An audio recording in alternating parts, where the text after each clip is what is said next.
Deixeu-me comentar una cosa.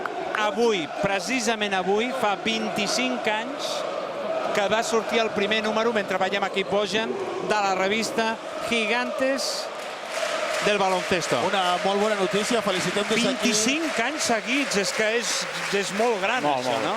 Sempre amb el mateix director, Paco Torres. Paco Torres, i amb dos elements de Catalunya fonamentals, que són el Miquel Penedès i jo crec que el fotògraf del bàsquet, que és Josep Lluís Sorralles. Moltes felicitats, doncs, des de Sí, senyor, la Televisió de i que Catalunya. puguin complir 25 anys més, perquè això és una bona notícia pel bàsquet. Hi ha molts scouters de l'NBA que ja se sap que venen bàsicament A què? a menjar bé a Barcelona. Això és molt dur. Bé, i també a fer la seva feina, però els agrada aprofitar la vinentesa.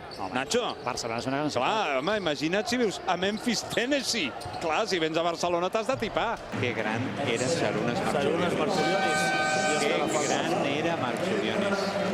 Jo crec que Marchulionis va ser el primer jugador que realment va triomfar amb l'NBA.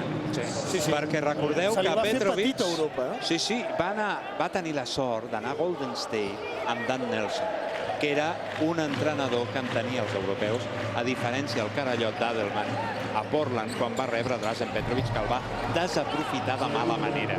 La veritat és que Elamin fa aspecte del que vulguis, menys de jugador de bàsquetbol, eh? 1,76, 31 anys, sembla un veterà. Sí.